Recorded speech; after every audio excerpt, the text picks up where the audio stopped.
Godzilla x Kong 3 supernova అనే title నిన్న announce చేశారు. ఫిలిం యొక్క షూటింగ్ ఇంతకు ముందు ఏప్రిల్లోనే స్టార్ట్ అయిపోయింది. ఆ తర్వాత ఫిలిం యొక్క ప్లాట్, కాస్టింగ్, క్యారెక్టర్స్ గురించి వచ్చిన డీటెయిల్స్ గురించి సెపరేట్ గా ఎక్స్ప్లెయిన్ చేసి వీడియో మన ఛానల్లో ఆల్రెడీ అప్లోడ్ చేసేసాను. బట్ రివీల్ అయిన ఆ డీటెయిల్స్ కంప్లీట్ గా కాదు, కానీ క్యారెక్టర్స్ గురించి, స్టోరీ ఏ విధంగా ఉండబోతుంది, ప్రీవియస్ ఫిల్మ్స్ కి ఏ విధమైన కనెక్షన్ ఉంటుందని ఎక్స్ప్లెయిన్ చేశాను. అండ్ ముఖ్యంగా ఫిలిం క్లైమాక్స్ లో ఒక బిగ్ క్రియేచర్ తోటి నలుగురు కలిసి ఫైట్ చేసేలాంటి ఒక 2-3 ఫైట్ సీక్వెన్సెస్ ఉంటాయని చెప్పి కూడా ఎక్స్ప్లెయిన్ చేశాను కదా. దానికి సంబంధించిన క్లారిటీ నిన్న టైటిల్ అనౌన్స్మెంట్ లోనే వచ్చిందని చెప్పాలి. ఎందుకంటే అసలు ఈ సూపర్ నోవా అనే టైటిల్ కి అర్థం ఏంటనే డౌట్స్ చాలా మందికి ఉండొచ్చు. But old Japanese Godzilla films చూసే వాళ్ళకి, ఈ మాన్స్టర్ వర్స్ గురించి, గాడ్జిల్లా కాంగ్ గురించి తెలిసిన వాళ్ళకి ఈ సూపర్ నోవా అనే టైటిల్ ఈజీగా ఈ పాటికి అర్థమైపోయి ఉంటుంది. ఫిలిం ఇంకా ప్రొడక్షన్ లో ఉందని చెప్పి నిన్న అనౌన్స్ చేశారు. షూటింగ్ అయితే ఏప్రిల్లో 1 మంత్ బ్యాకే స్టార్ట్ అయిపోయింది. ఇప్పుడు కంప్లీట్ గా క్లారిటీ ఇవ్వబోతుంది. టైటిల్ గురించి మాత్రమే కాదు, మనకి చూపించిన ఆ స్మాల్ గ్లింప్స్ వీడియోలో కూడా ఒక పెద్ద డిఫరెన్సే ఉంది. దాంతో పాటు ఇంతకు ముందు ప్లాట్ కి ఇప్పుడున్న డీటెయిల్స్ కి కనెక్షన్ ఏంటో కూడా క్లియర్ గా అర్థమయ్యేలా చెప్తా. సూపర్ నోవా అంటే ఓల్డ్ జాపనీస్ గాడ్జిల్లా ఫిల్మ్స్ లోనో, లేదా ఇంతకు ముందు గాడ్జిల్లా మైథాలజీలో, లేదంటే కొన్ని ప్రీలూడ్ కామిక్స్ లో ఎక్కడైనా మెన్షన్ చేసిన మాన్స్టరా అని చాలా మంది కనిపించవచ్చు, కానీ ఇది వాటికి సంబంధించింది కాదు. For example Godzilla x Kong the new empire type లోనే ఈ సూపర్ నోవా అనేది ప్లాట్ కి సంబంధించినది. సూపర్ నోవా అంటే ఒక మ్యాసివ్ స్టార్ టైప్ లో అనమాట, బ్లాక్ హోల్ రిలేటెడ్. అంటే కంప్లీట్ గా ఆ టైటిల్ ప్రకారం మనం ఈసారి స్టోరీలో చూడబోతుంది అవుటర్ స్పేస్ ఈవెంట్స్. అంటే కంప్లీట్ గా స్పేస్ లో జరగబోయే ఈవెంట్స్ ఈ ఫిల్మ్ లో ఉండబోతున్నాయని. స్పేస్ లో ఏంటి బ్రో గాడ్జిల్లా కాంగ్ అనే డౌట్ మీలో చాలా మందికి రావచ్చు. కామిక్ రిలేటెడ్ అంటే సూపర్ హీరోస్ అన్ని టైప్ ఆఫ్ జానర్స్ ని కూడా టచ్ చేయగలిగే స్టోరీస్ కాబట్టి అన్నిటినీ కూడా ఎక్స్ప్లోర్ చేయగలుగుతారు. అండ్ మొన్న ఫాస్ట్ అండ్ ఫ్యూరియస్ రోడ్ మీద జరిగే కార్ రేస్ జానర్ అని కంప్లీట్ గా స్పేస్ వరకు వెళ్ళడానికి టచ్ చేసి మొత్తం కొలాప్స్ అయిపోయింది. ఆ ఫిల్మ్ కి విపరీతమైన ట్రోల్స్ అండ్ నెగిటివ్ రివ్యూస్ వచ్చేసాయి. సో ఇది అలాంటిదేనంటే లేదు, మాన్స్టర్ వర్స్ అనే ఈ ఫ్యాంటసీ సినిమాటిక్ వరల్డ్ జానర్ లోని కంప్లీట్ గా స్పేస్ ని కూడా ఎక్స్ప్లోర్ చేయొచ్చు. స్పేస్ రిలేటెడ్ మాన్స్టర్స్ కూడా ఇంతకు ముందు ఉన్నాయి. ఇన్ఫాక్ట్ కింగ్ గిదోరా ఒక ఏలియనే, వేరే గ్రహానికి చెందిన మాన్స్టర్ అనమాట. సేమ్ అలాంటి ఏలియన్ మాన్స్టర్ ని మనం ఈ ఫిల్మ్ లో చూడబోతున్నాం. ఓల్డ్ జాపనీస్ ఫిల్మ్స్ లో కూడా మనకి ఈ ఏలియన్ రిలేటెడ్, ముఖ్యంగా స్పేస్ రిలేటెడ్ అంటే మనకి ముందుగా గుర్తొచ్చేది స్పేస్ గాడ్జిల్లా. ఈ ఫిలిం ఎండింగ్ లో స్పేస్ గాడ్జిల్లాకి సంబంధించిన ఒక బిగ్ రిఫరెన్స్ తోటే ఫిలిం ఓపెన్ ఎండింగ్ లో ఎండ్ అవుతుందని చెప్పి ఇంతకు ముందు ప్లాట్ డీటెయిల్స్ లోనే అప్డేట్స్ వచ్చాయి. అంటే ఇనిషియల్ గా ఈ ఫిలిం లోని రేమండ్ మార్టిన్ గానీ, అండ్ ముఖ్యంగా మెకా కింగ్ గిదోరాకి సంబంధించి, మరొక స్కల్ కి సంబంధించి, అలన్ జోనా క్యారెక్టర్ కి సంబంధించి కూడా ఈ స్టోరీలో చాలా డీటెయిల్స్ ఉండబోతున్నాయి. క్యారెక్టర్స్ లోని రేమండ్ మార్టిన్ ప్రయత్నం మాన్స్టర్స్ ని డిస్ట్రాయ్ చేయాలని, ఆ విధంగా గవర్నమెంట్ కి కంప్లీట్ గా మాన్స్టర్స్ అంటే ఒక బ్యాడ్ టైటన్స్, వాటి వల్ల మనకి ఎప్పటికైనా ప్రమాదం ఉంటుంది కాబట్టి వాటిని తొలగించాలని చెప్పి మోనార్క్ ని నాశనం చేద్దామని చెప్పి రేమండ్ మార్టిన్ ఒక పెద్ద ప్రయత్నం చేస్తాడు. ఆ బెయిట్ లో ఆల్మోస్ట్ సక్సెస్ అవుతాడు. ఇలాంటి ప్లాట్ ఎలిమెంట్స్ కూడా మనకి ఈ ఫిల్మ్ లో ఉండబోతున్నట్టు కూడా అప్డేట్స్ వచ్చాయి. అంటే ఇంతకు ముందు రేమండ్ మార్టిన్ ని Godzilla x Kong the new empire prelude comics లో చూపించారు. అతను ఫిల్మ్ లో ఉంటాడు అనుకున్నారు, కానీ ఆ ఫిల్మ్ లో ఆ క్యారెక్టర్ లేదు. సో పక్కగా ఈసారి ఈ ఫిల్మ్ లో ఉండబోతున్నట్టు, ఈవెన్ కాస్టింగ్ లో కూడా చాలా వరకు ప్రొడక్షన్స్ కానీ, ఫ్యాన్ థియరీస్ కానీ ఆల్రెడీ స్టార్ట్ అయిపోయాయి. సో ఇలా ఈ క్యారెక్టర్స్ అన్ని, వాళ్ళ మోటివ్స్ అన్ని ఫిల్మ్ లో కేవలం సబ్ ప్లాట్స్ గానే మిగిలిపోవచ్చేమో. ఎందుకంటే సూపర్ నోవా అనేది మెయిన్ ప్లాట్ గా ఈ అవుటర్ స్పేస్ వరల్డ్ బ్యాటిల్ గురించి ఎక్కువగా ఉండొచ్చని. అంటే స్పేస్ గాడ్జిల్లాని ఎర్త్ కి వచ్చిన తర్వాత ఫైట్ చేయడం వేరు, కానీ ఇప్పుడు కంప్లీట్ గా స్పేస్ ని ఎక్స్ప్లోర్ చేస్తున్నారంటే కాంగ్ కి కూడా ఒక స్పేస్ సూట్ ఉంటుందని చెప్పి కూడా ఒక ఫ్యాన్ థియరీ వచ్చింది. ప్రొడిక్షన్స్ కూడా ఉన్నాయి. ఎందుకంటే మనకి ట్రాపర్ క్యారెక్టర్ ప్రీవియస్ ఫిలిమ్స్ లోని ఉన్న క్యారెక్టర్స్ లోని ఓన్లీ ట్రాపర్ క్యారెక్టర్ మాత్రమే మనకి ఈ ఫిలిం లోని రిటర్న్ అవబోతున్నాడు. మిగిలిన క్యారెక్టర్స్ గురించి ఎలాంటి క్లారిటీ కూడా లేదు. ఆయన జెట్ జాగ్వర్ అనే ఒక జాయింట్ రోబోటిక్ సూట్ ని కూడా తయారు చేస్తాడు, పసిఫిక్ రిమ్ లాగా. సేమ్ ఆయన కొన్ని టైటన్స్ ని ఎదుర్కొంటాడు.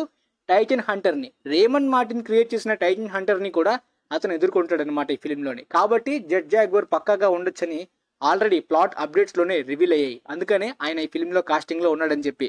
ఆ విధంగా జెట్ జాగ్వర్, ఆ విధంగా Kong and Godzilla and government ముందుగా షీమోని కంట్రోల్ చేసి వీళ్ళిద్దరి మీద అటాక్ చేద్దామని ప్లాన్ చేసి, తర్వాత క్లైమాక్స్ కి షీమో అండ్ గాడ్జిల్లా కాంగ్ వీళ్ళందరి హెల్ప్ కూడా మనకి కావాలని చెప్పి ఈ నలుగురు కలిసి ఒక బిగ్ మాన్స్టర్ తో ఫైట్ చేయబోతున్నారు. ఆ బిగ్ మాన్స్టర్ అనేది ఓల్డ్ జాపనీస్ ఫిల్మ్స్ లో ఉండే మాన్స్టర్ కాకుండా స్కార్ కింగ్ షీమోలానే వీళ్ళు ఓన్ గా ఈ మాన్స్టర్ వర్స్ గురించి క్రియేట్ చేసే క్రియేచర్స్ అని కూడా కొంతవరకు రూమర్స్ వినిపించాయి.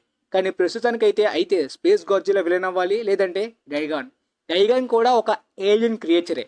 ఎస్, అదర్ ప్లానెట్స్ లో ఉండే సైబర్నాటిక్స్ తో క్రియేట్ చేసే సైబోర్ క్రియేచర్స్ కూడా ఓల్డ్ జాపనీస్ ఫిల్మ్స్ లోనే చాలా కీ రోల్ ని పోషించాయి. ఆ సైబోర్ కైజూస్ అనేవి మన ఎర్త్ ని డామినేట్ చేయడానికి వేరే ప్లానెట్ నుండి చాలా వరకు టీమ్స్ గా వచ్చి చాలా సార్లు ఓడిపోతాయి కూడా. సో ఆ విధంగా ఒక ఏన్షియంట్ రావెలరీ కూడా ఈ గైగాన్తో ఉండే అవకాశం ఉంది అని మాన్స్టర్వర్స్ థియరీలోని కొన్ని కామిక్స్ లో కూడా స్మాల్ రిఫరెన్సెస్ ఉన్నాయి కానీ కంప్లీట్ క్లారిటీ లేదు. కానీ సూపర్ నోవా అంటే పక్కాగా ఈసారి గైగాన్ కూడా వచ్చే అవకాశం ఉంది. కానీ గైగాన్ ఒకటే మెయిన్ విలన్ గా పెడితే పక్కాగా ప్లాట్ ఫెయిల్ అవుతుంది కాబట్టి గైగాన్ ఒక సబ్ ప్లాట్ గా సెకండ్ విలన్ గా వాడుకొని మెయిన్ విలన్ గా స్పేస్ గాడ్జిల్లా అనే ఫిలిం క్లైమాక్స్ కి ఒక బిగ్ ట్విస్ట్ ద్వారా చూపించే అవకాశం ఉంటుంది. ఆల్రెడీ గాడ్జిల్లా -1 క్లైమాక్స్ కి మనకి స్పేస్ గాడ్జిల్లా హింట్స్ కూడా ఇచ్చేసారు. అప్కమింగ్ పార్ట్ లో మనం ఆ జాపనీస్ వాళ్ళ ఫిలిం లోని స్పేస్ గాడ్జిల్లాని కూడా చూడబోతున్నాం. సేమ్ టైం కి ఇప్పుడు మాన్స్టర్ వర్స్ లో కూడా ఈ స్పేస్ గాడ్జిల్లాని చూసే ఛాన్స్ చాలా స్ట్రాంగ్ గా ఉంది. టైటిల్ ద్వారా ఇక ఆల్మోస్ట్ మనం ఫిక్స్ అయిపోవచ్చు. కేవలం టైటిలే కాదు, ఇందాక చెప్పినట్టే గ్లిమ్స్ వీడియోలో కూడా మనకి చూపించిన రిఫరెన్సెస్ లో అయితే మాత్రం ప్రీవియస్ ఫిలిం లోని పిరమిడ్స్ అనేవి దారుణంగా డ్యామేజ్ అయిపోయాయి. వీళ్ళిద్దరి ఫైట్స్ వల్ల ఆ పిరమిడ్స్ డ్యామేజ్ అయిపోవడం వలన ఆ ప్లేస్ లో మ్యాన్ మేడ్ పిరమిడ్స్ ని తయారు చేసినట్టు ఈ టీవీ న్యూస్ ఛానల్ ద్వారా మనకైతే ఈ సీన్ లో చూపించారు. చాలా డీటెయిలింగ్ గా ఉంది. చూపించినది స్మాల్ వీడియో అయినప్పటికీ ఇందులో చాలా డీటెయిలింగ్ ఉందన్నమాట.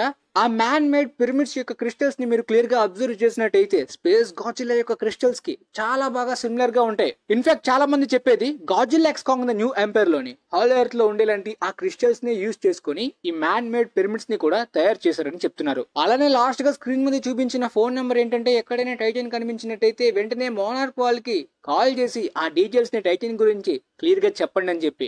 మార్కెటింగ్ కి చాలా బాగా వర్క్ అవుతుంది ఈ నెంబర్ అనేది మోనార్క్ గురించి. సో ఆ విధంగా ఈ టైటన్ డిటెక్షన్ కింద ఉన్న కోడ్ ప్రకారం స్పేస్ గురించి క్లియర్ గా మెన్షన్ చేసింది. అంటే ఒక పెద్ద స్పేస్ ఏలియన్ మాన్స్టర్ ని వీళ్ళు ఈసారి ఫేస్ చేయబోతున్నట్టు.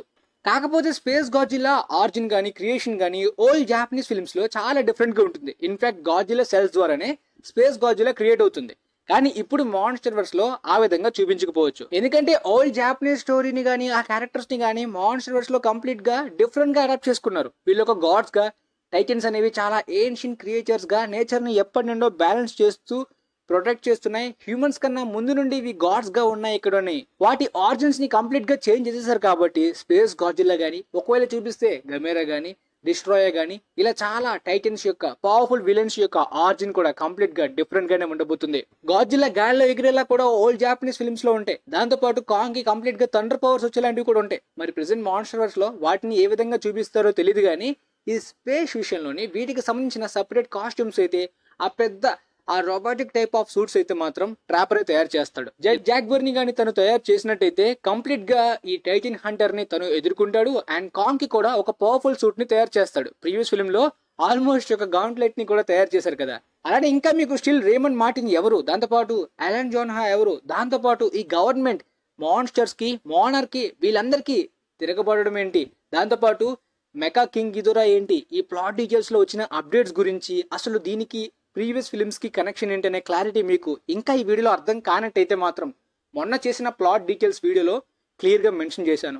ఎందుకంటే అది కూడా మళ్ళీ ఇప్పుడు క్లియర్ గా మెన్షన్ చేస్తే వీడియో డ్యూరేషన్ బాగా పెరిగిపోతుంది కాబట్టి ఆ వీడియోలో కంప్లీట్ గా క్లారిటీగా ఉంటుంది కాబట్టి వెళ్ళి చెక్ చేయండి. షూటింగ్ మొదలయ్యాక వచ్చిన ప్లాట్ డీటెయిల్స్ లో అయితే మాత్రం కేవలం క్లైమాక్స్ కి మాత్రమే స్పేస్ గాడ్జిల్లా ఒక బిగ్ రిఫరెన్స్ తోటి ఒక బిగ్ క్లిఫ్ హ్యాంగర్ తోటి ఎండ్ అవ్వచ్చని అన్నారు.